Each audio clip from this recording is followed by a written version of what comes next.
This next extrication technique we're going to talk about is a car on its roof. A lot of times when you come across a car on its roof, if you have the rescue jack or some stabilization system, that works best to stabilize the vehicle. But if you don't have, your department doesn't carry something like that, you can still use step chocks underneath the C-post. Get it in there nice and tight. Use some wedges, some 4x4s, tight against the C-post and the ground. What'll happen is, with the engine being so heavy, all the weight of the car is in front, and we're just actually, by using wedges, preventing the sway effect once we get a firefighter inside the car. It's important, once again, just like all the other techniques, is to get a firefighter or EMS inside the car so they can evaluate the patient, cover the patient, reassure the patient. Right? In this particular scenario, we've used wedges, but we've also set up the rescue jack system. Right? If your department has the system, very simple to set up. What I recommend is you have a box for each different type of scenario you may come across, car on its side, car on its roof, so that each box has all the straps you need. So when you come across something like this, you're not digging through all your equipment just to find the proper straps. There's a couple ways available to us when we want to take the doors of a car that's on its roof.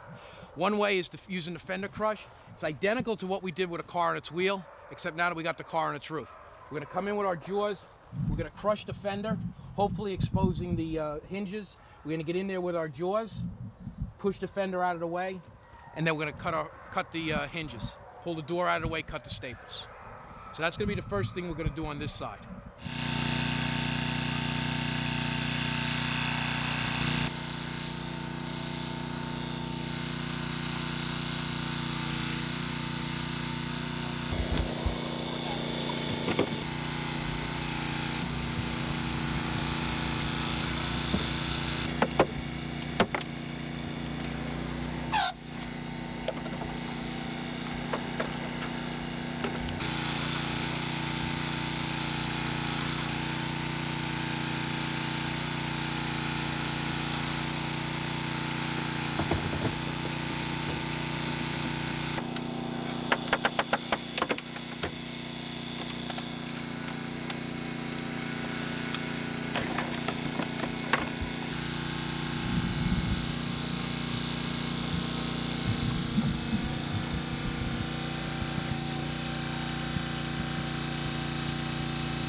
All right, car on its roof. I'm going to show you a second way that you can take it.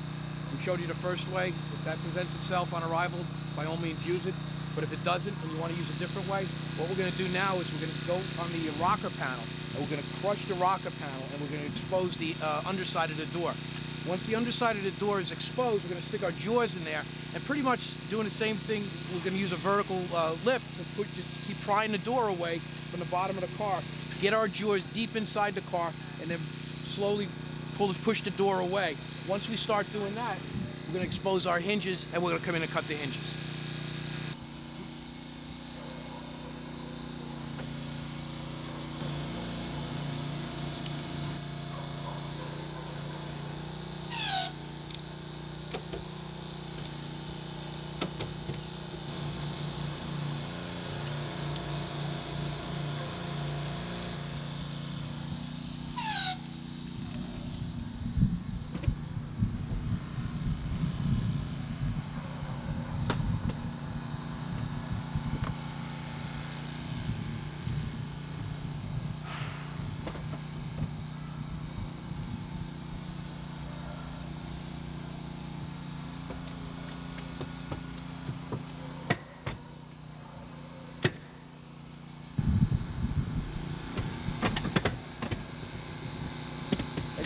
once the door starts to separate like this, anytime you see that on an extrication, stop what you're doing and reposition the tool.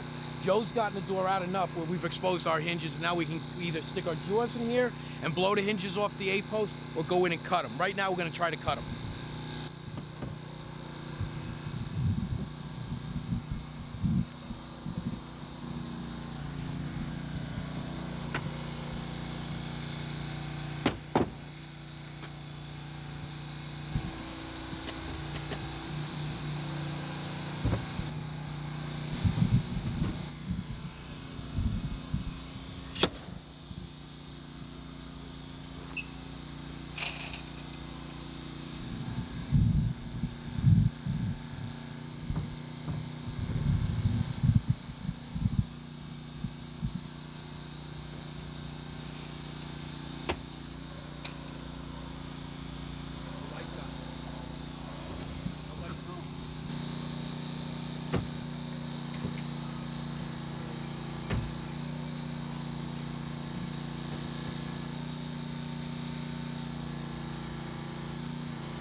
Perfect combination of the cutters and the spreaders. Sometimes one is just not going to work by itself, and you have to sometimes use your spreaders to push the door away, get in there with the cutters, make one cut, get in there with the spreaders, spread it a little bit more.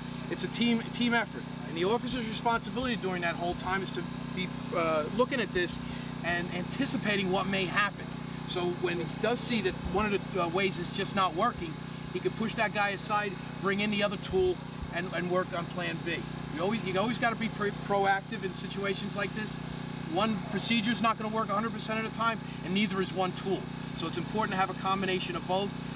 Be trained enough so you know when to use them, and don't be afraid to use them, because that'll prolong the operation if you let one tool work and it's not doing the job. So as you can see, what happened first is we cut the top hinge, but we couldn't gain access to the bottom hinge. So what we did is came in with the jaws and just spread the door a little bit more, and then the cutters came in and did that. Same thing with when we cut the third arm. A lot of times when you open the door with a car on its roof, the door frame is rubbing on the ground, and that will have to be cut so you can open the door.